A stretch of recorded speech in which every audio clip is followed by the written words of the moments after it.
Congress party अपना symbol उनको देगी या फिर निर्दलीय प्रत्याशी के रूप में मैदान में उतरेंगी? क्योंकि जिस तरीके से पिछले दिनों उन्होंने अपनी कांग्रेस पार्टी में विलय हुआ, उसका सबसे बड़ा मकसद था पूर्णिया से चुनाव लड़ना। लेकिन जिस तरह लालू यादव ने बड़ा खेल यहाँ पर किया, क्योंकि खबरें इस तरह की भी थी कि बीमा भारती नहीं, मीसा भारती का भी नाम यहाँ पर आता हुआ नजर आया था कि पूर्णिया पर वो चुनाव लड़ेंगी। लेकिन उन्होंने बाढ़ के समय पर जो है पटना में काम किया था, लोगों को पैसे बांटे थे और कई सारी जो है उनकी ऐसी बात।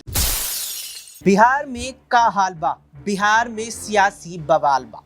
आम चुनावों की तारीखों का ऐलान हो चुका है। 7 चरण में देश की 18वीं लोकसभा के आम चुनाव यहां होने वाले हैं और नजरें बनी हुई है बिहार पर, नजरें बनी हुई उत्तर प्रदेश पर, नजरें बनी हुई है पूरे देश पर। बिहार की बात करते चले तो एनडीए गठबंधन ने जो सीट शेयरिंग का फॉर्मूला निकाला उसमें सबसे बड़ा झटका लगा पशुपति पारस को। एक भी सीट खाते में नहीं आई, बावजूद वर्तमान में 5 सिटिंग एमपी, 5 वर्तमान में सांसद होने के बाद भी भारतीय जनता पार्टी आलाकमान ने एक भी सीट उन्हें नहीं सौंपी। इस बीच देखने को मिला कि पप्पू यादव ने अपनी पार्टी का कांग्रेस में विलय ये कहते हुए कर दिया कि अब तो ना कांग्रेस छोड़ेंगे और ना ही पूर्णिया छोड़ेंगे, वे ये कहते रह गए। और वहीं दूसरी ओर आरजेडी ने बीमा भारती को पूर्णिया सौंप भी दिया। लेकिन उसके बाद भी पप्पू यादव कह रहे हैं कि अब 4 तारीख को, आगामी 4 अप्रैल को यहां पूर्णिया से नामांकन दाखिल करेंगे। इस बीच पप्पू यादव का ट्वीट आता है और इस प्रकार से अर्जी लगाते हुए नजर आते हैं यहां पर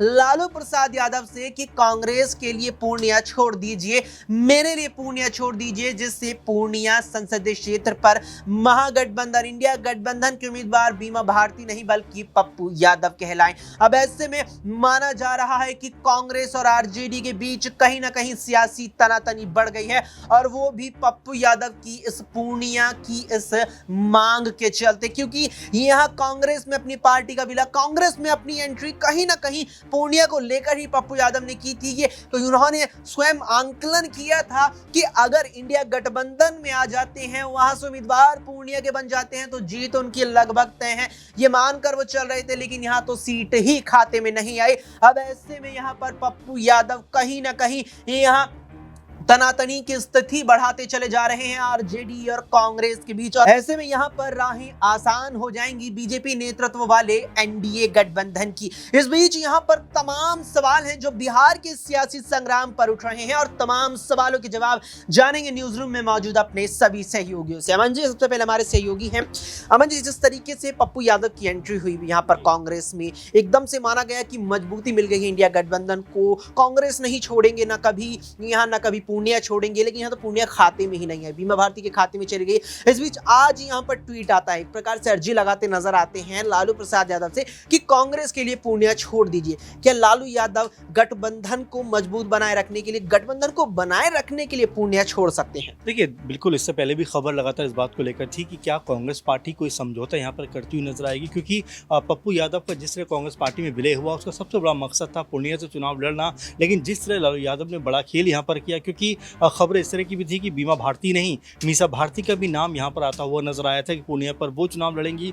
लेकिन पप्पू यादव का नाम कभी भी सामने नहीं आया। तो यहाँ पर यही बात हो रही है कि क्या अब जो कांग्रेस और राजद का आपस में जो गठबंधन हुआ है, क्या वो खत्म हो जाएगा? और लगातार जो कहा जा रहा है कि भाई महागठबंधन बीजेपी को करारी चोट पहुंचाने वाली है बिहार के अंदर, क्या वो सब सपना जो है धरा का धरा रह जाए? क्योंकि अभी भी पप्पू यादव खामोश नहीं है। उन्होंने ऐलान किया है कि भाई मैं अकेले बूते, क्योंकि राहुल गांधी, प्रियंका गांधी का भरोसा मुझ पर कायम है, तो इसलिए मैं उनके भरोसे पर खरा उतरते हुए यहाँ से 4 अप्रैल को नामांकन करूंगा। इससे आप समझ सकते हैं कि बिहार के अंदर जो लगातार ऐसा लग रहा था कि आरजेडी और कांग्रेस पार्टी का जो गठबंधन है ये बीजेपी के लिए मुश्किलें खड़ी करेगा, लेकिन अब ऐसा लग रहा है कि आपस में ही कहीं ना कहीं जो गठबंधन है खासकर आरजेडी और कांग्रेस का, उनके बीच में सब कुछ ठीक नहीं है। तालमेल में कह सकते हैं कि बहुत ज़्यादा दिक्कत पैदा हो रही है। इसीलिए पूर्णिया को लेकर लाख कोशिश करने के बावजूद, यानी कि आप देखेंगे पप्पू यादव ने तेजस्वी से मुलाकात की, लालू यादव से मुलाकात की, कांग्रेस से के तमाम लीडर्स से मुलाकात की, लेकिन उन सब के बावजूद भी कह सकते हैं कि पप्पू यादव की जो अर्जी थी उसको दरकिनार कर दिया गया और यहाँ से बीमा भारती का नाम लगातार चर्चाओं में है और ऐसा लग रहा है कि उनको हटाने का जो फैसला है वो आरजेडी करेगी नहीं। तो यहाँ पर पप्पू यादव ने कहा है कि भाई चुनाव तो मुझे लड़ना है और अगर निर्दलीय भी लड़ना पड़ेगा तो मैं पीछे नहीं हटूंगा, क्योंकि उनका जो बयान है साफ नज़र आता है कि 4 अप्रैल को वो नामांकन करने वाले। तो यहाँ पर आपस में जो फूट दिखाई पड़ रही है वो बड़े स्तर पर दिखाई पड़ रही है, क्योंकि अगर पप्पू यादव नाराज़ होते हैं तो यहाँ पर कांग्रेस पार्टी को एक बार फिर से कमजोर होने से कोई नहीं रोक सकता। बिल्कुल, यहाँ पर कांग्रेस को फिर से कमजोर होने से कोई नहीं रोक सकता और अर्जी दायर की गई है। अर्जी पहुंच गई है लालू प्रसाद यादव के दरबार में कि पूर्णिया छोड़ दीजिए, कांग्रेस के लिए पूर्णिया छोड़ दीजिए। दिनेश से जानेंगे कि दिनेश, अब 2 विकल्प लालू के सामने नजर आ रहे हैं। गठबंधन बनाए रखना, गठबंधन मजबूत बनाए रखने के लिए पूर्णिया छोड़ दे, या नीतीश को झटका देने के लिए उनकी पार्टी की मौजूदा एमएलए जो यहाँ आई है बीमा भारती, उन्हें अपना उम्मीदवार बनाए रखे। क्या विकल्प बेहतर लगता है कि रहेगा उनके लिए? देखिए अक्सर जिस तरीके से बिहार की राजनीति की बात कर रहे हैं तो इस वक्त इंडिया गठबंधन जो है वहाँ पर लगातार ये पेच फंसा हुआ है कि आखिरकार जो सीट शेयरिंग का फॉर्मूला था वो किस आधार पर तय किया गया है। पूर्णिया सीट से पप्पू यादव की चुनाव लड़ने की यहाँ पर चर्चाएं जोरों पर हैं। जिस तरीके से उन्होंने कहा है कि 4 अप्रैल को वे नामांकन भी करेंगे, ऐसे में क्या कांग्रेस पार्टी अपना सिंबल उनको देगी या फिर निर्दलीय प्रत्याशी के रूप में मैदान में उतरेंगी? क्योंकि जिस तरीके से पिछले दिनों उन्होंने अपनी पार्टी का कांग्रेस में विलय कर दिया था और बिना कोई डिमांड रखे यहाँ पर पार्टी में शामिल हो गए थे। खैर ये तो कांग्रेस पार्टी भी जानती थी कि पप्पू यादव को चुनाव लड़वाना होगा, क्योंकि 5 बार सांसद रह चुके हैं। ऐसे में पूर्णिया सीट जो उनकी पहले से ही यहाँ पर एक हॉट सीट रही है और पप्पू यादव बार बार विभिन्न जो है राजनीतिक मंच है उनसे बात साझा करते रहे हैं चुनाव के ऐलान से पहले भी कि पूर्णिया के लिए चुनाव लड़ेंगे, लोगों के अधिकार की लड़ाई लड़ेंगे, लोगों की मांग जो है वो पूर्णिया के विकास की है और ऐसे में पूर्णिया को पीछे नहीं छोड़ेंगे। यानी कि साफ तौर पर पहले ही ये ऐलान कर चुके थे। कांग्रेस पार्टी में जिस वक्त पार्टी शामिल होती है उससे पहले ये कहते हुए नजर आए थे पप्पू यादव एक जनसभा करके कि यहाँ पर मैं लोगों के अधिकार की बात करने के लिए आया हूँ, आपकी आवाज़ उठाने के लिए आया हूँ। ऐसे में कांग्रेस पार्टी ने जब पप्पू यादव की पार्टी को शामिल करवाया उस वक्त शायद ये स्थिति स्पष्ट नहीं की कि आपको कहाँ से टिकट दिया जाएगा और कहाँ से नहीं। आपको बता दें कि भागलपुर सीट जो है जो बीजेपी के गढ़ मानी जाती रही है वो कांग्रेस के खाते में आई है इंडिया गठबंधन के जरिए। तो ऐसे में पप्पू यादव जो पूर्णिया सीट से एक हठ धर्मिता दिखा रहे हैं, वहां से चुनाव लड़ने की लगातार कोशिशें कर रहे हैं, बात करते नजर आ रहे हैं। अब देखना ये होगा कि क्या पूर्णिया सीट कांग्रेस के खाते में आ पाएगी। ऐसे में राहुल गांधी, सोनिया गांधी, प्रियंका गांधी, लालू प्रसाद यादव, तेजस्वी यादव, इन तमाम नेताओं के बीच चिंतन मंथन का दौर जारी है और अब देखना होगा कि क्या पप्पू यादव जो बिहार की राजनीति के कद्दावर नेता है पूर्णिया सीट पर अपना दबदबा दिखा पाएंगे। अच्छा, आपने भागलपुर का जिक्र किया। भागलपुर अजय मंडल यहाँ पर प्रत्याशी लगभग तय हैं एनडीए गठबंधन की ओर से। गोपाल मंडल बात कर चुके हैं, अजय मंडल से सीट छोड़ने को तैयार हैं। यहाँ चिंताएं लगातार गोपाल मंडल अपने बयानों के चलते बढ़ा रहे हैं, अपने बयानों से दबाव नीतीश कुमार पर बना रही हैं। क्या वो यहाँ पर एक ऐसा कुछ ना कुछ कदम उठा दे जो यहाँ नीतीश कुमार की चुनौती बढ़ाए, या सीधे तौर पर वो आरजेडी का दामन थाम सकते हैं टिकट ना मिलने पर, जो लगभग अब तय है? देखिए जिस तरीके से अक्षय हमने देखा कि जनवरी के महीने में बिहार में जो राजनीतिक खेल देखने को मिला, नीतीश कुमार ने आरजेडी के साथ गठबंधन तोड़ के और या यूं कहें कि तमाम जो लेफ्ट के दल थे उनके साथ गठबंधन तोड़ के भारतीय जनता पार्टी के साथ मिलकर सरकार चलाने का फैसला किया। उस दौरान जिस तरीके से गोपाल मंडल ने कहा था कि मुझे जहां से ऑफर मिलेगा, उस दौरान उन्होंने ये भी कहा था कि मेरे को 5 करोड़ रुपए देने की पेशकश की जा रही है। ऐसे में गोपाल मंडल लगातार विवादित बयान देते नजर आ रहे हैं और ऐसे में जेडीयू से कहीं ना कहीं बगावत करने की कोशिश भी कर रहे हैं। हो सकता है कि आने वाले वक्त में यहाँ पर जो है लोकसभा चुनाव में खैर जेडीयू में बने रहे, लेकिन विधानसभा जो चुनाव होने हैं लोकसभा चुनाव के बाद बिहार में, उस दौरान कोई बड़ा फैसला ले सकते हैं। बिल्कुल, यहाँ पर बड़ा फैसला ले सकते हैं। लेकिन यहाँ पर पप्पू यादव कहीं ना कहीं अब वो इंडिया गठबंधन की मुश्किलें ना बढ़ा दे, क्योंकि कांग्रेस में आते वक्त साफ किया था कि कांग्रेस के भी साथ रहेंगे, पूर्णिया के भी साथ रहेंगे, किसी को किसी भी हाल में नहीं छोड़ेंगे। ऐसे में एक आखिरी सवाल हमारे सहयोगी अबरार से रहेगा कि अबरार, ऐसे में जिस तरीके से पप्पू यादव 4 तारीख का जिक्र करते और कई बार जिक्र करते ये साफ कर चुके हैं कि नामांकन भरेंगे और अब संभावना उनके निर्दलीय चुनाव लड़ने की है। अगर निर्दलीय चुनाव लड़ते हैं मतलब कांग्रेस से इतर हो जाएंगे, कांग्रेस से अलग हो जाएंगे, क्या यहाँ तीसरा मोर्चा खोलने से इंडिया की चुनौतियां और मुश्किलें बढ़ जाएंगी?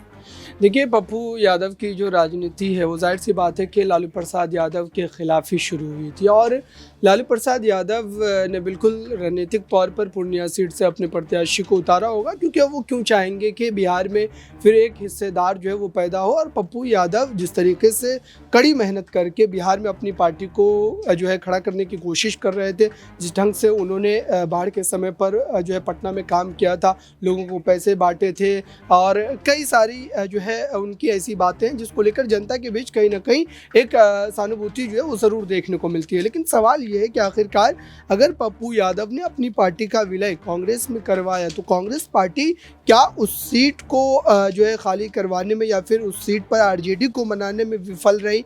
और अगर ऐसा हुआ तो जाहिर सी बात है कि पप्पू यादव की अभी भी वो राजनीतिक हैसियत है बिहार में कि वो कई सीटों पर हार जीत जो है कहीं ना कहीं तय कर सकते हैं। उनके साथ वोट बैंक जुड़ा हुआ है लंबे समय से, खासतौर से सीमांचल के इलाके में लगातार वो दौरा करते रहते हैं, वहाँ पर कामकाज भी उनका काफ़ी देखने को मिलता है। तो मुझे लगता है कि 4 तारीख का जो दिन है वो इंडिया गठबंधन के लिए बिहार में एक बड़ा दिन होने वाला है, क्योंकि अगर पप्पू यादव ने वाकई जो बातें वो अभी कह रहे हैं अगर उस तरीके से वो आगे बढ़ते चले गए, नामांकन अगर उनके द्वारा कर दिया गया तो आप समझिए कि एक बड़ा खेला हो जाएगा। और मात्र उस सीट पर ही नहीं, पूर्णिया के आसपास की जो तमाम सीटें किशनगंज की या फिर अन्य जो है सीटें हैं उन पर भी कहीं ना कहीं खेल जो है वो बिगड़ सकता है। और उससे भी बड़ा मामला ये है कि उन्हीं सीटों पर जो है असदुद्दीन ओवैसी ने भी अपने प्रत्याशियों को उतारा है। तो ये भी एक बड़ा फैक्टर है, क्योंकि पिछली बार का अगर मामला देखें तो जो एमआईएम के कैंडिडेट उतारे गए थे किशनगंज सीट पर,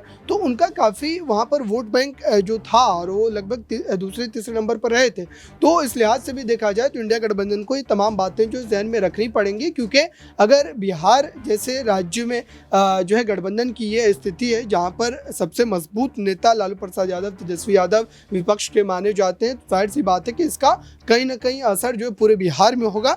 और ख़ासतौर से पप्पू यादव समाज से आते हैं, तो जाहिर सी बात है कि यादव समाज के वोट बैंक पर भी कहीं ना कहीं इसका जो है असर पड़ेगा। बिल्कुल, यहाँ पर यादव समाज पर भी इसका असर पड़ेगा और मुख्य रूप से इसका असर माना जा रहा है इंडिया गठबंधन के प्रदर्शन पर, क्योंकि पप्पू यादव अगर यहाँ पर अलग राह अपना लेते हैं तो कहीं ना कहीं वो अभी भी निर्णायक भूमिका अदा करते हैं, वो हार जीत यहाँ पर तय करने की शक्ति अभी भी रखते हैं। ऐसे में अगर वो इंडिया गठबंधन से अलग हो जाते हैं तो चुनौतियां और चिंताएं इंडिया गठबंधन की बढ़ेंगी और फिर से राहें आसान होती नजर आएंगी भारतीय जनता पार्टी या कहें कि एनडीए गठबंधन की। अब क्या है, यहाँ कांग्रेस यहाँ पर अर्जी अपनी तरफ से भी लगाएगी, लालू के दरबार में अर्जी जाएगी और किसकी स्वीकार की जाएगी ये देखने वाली बात रहने वाली है। क्या कुछ इस पर आपकी राय है?